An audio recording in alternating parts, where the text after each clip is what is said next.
Halo semuanya, perkenalkan nama aku Aziza. Kali ini aku akan menceritakan sejarah hidup dari Rufaidah al-Aslamiyah. Rufaidah al-Aslamiyah lahir di Yathrib kurang lebih 25 tahun sebelum kedatangan Rasulullah SAW. Beliau tergolong ke dalam marga Aslam yang merupakan salah satu marga dari suku Khazraj di Madinah. Beliau merupakan kaum Ansar, yakni golongan orang yang pertama kali menganut Islam di Madinah.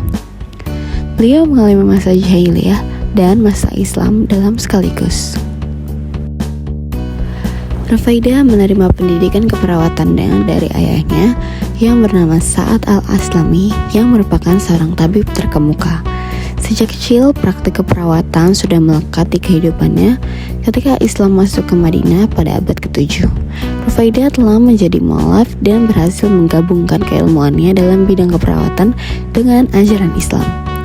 Rufaidah memiliki kontribusi besar terhadap kesehatan umat Islam di Madinah.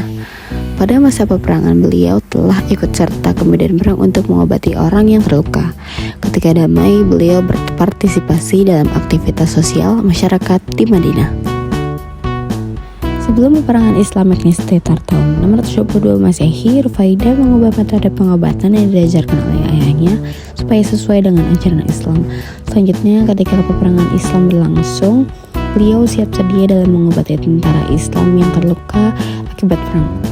Beliau juga membawakan makanan dan minuman untuk semua mujahid yang berperang bersama dengan para wanita yang lainnya. Rufaidah juga mendirikan rumah sakit yang dikenal dengan Tenda Palang Merah Pertama. Rumah sakit ini digunakan ketika peperangan karena dapat berpindah-pindah. Rumah sakit ini dikelola oleh para medis wanita yang terlatih. Rasulullah SAW memerintahkan sahabat beliau yang terluka ketika peperangan untuk datang ke tenda Rufaidah. Akhirnya rumah sakit ini dikenal dengan nama Khaimah Rufaidah atau Tenda Rufaidah yang kemudian menjadi latar belakang penyebutan Rufaidah sebagai Mumaridah al-Islam al-Ula atau perawat wanita pertama dalam sejarah Islam. Atas keterlibatannya dalam peperangan Islam, Rufaidah mendapat penghargaan khusus dari Rasulullah SAW berupa sebuah kalung indah karena beliau telah mengorganisir para perawat dan para pentingnya sebagai perawat yang berkontribusi terhadap jalannya perang. Informasi mengenai akhir hayatnya masih samar, akan tetapi terdapat suatu hal yang pasti bahwa beliau tidak pernah berpindah tempat manapun sehingga dapat dipastikan bahwa ia meninggal di kota kelahirannya yaitu Madinah. Disebutkan oleh Ibnu Ishaq bahwa sahabat Nabi bernama Sa'ad bin Mu'adz mengalami luka-luka pada saat perang Khandaq. Melihat kondisi tubuh sahabatnya yang terluka parah, Rasulullah SAW memerintahkan kepada sahabat yang lain supaya mengevakuasi Sa'ad bin Mu'adz. Bawalah Sa'ad bin Mu'adz ke tendanya Rufaidah yang di dekat masjid. Dalam waktu dekat nanti aku akan menjenguknya. Perintah Rasulullah SAW pada para sahabat.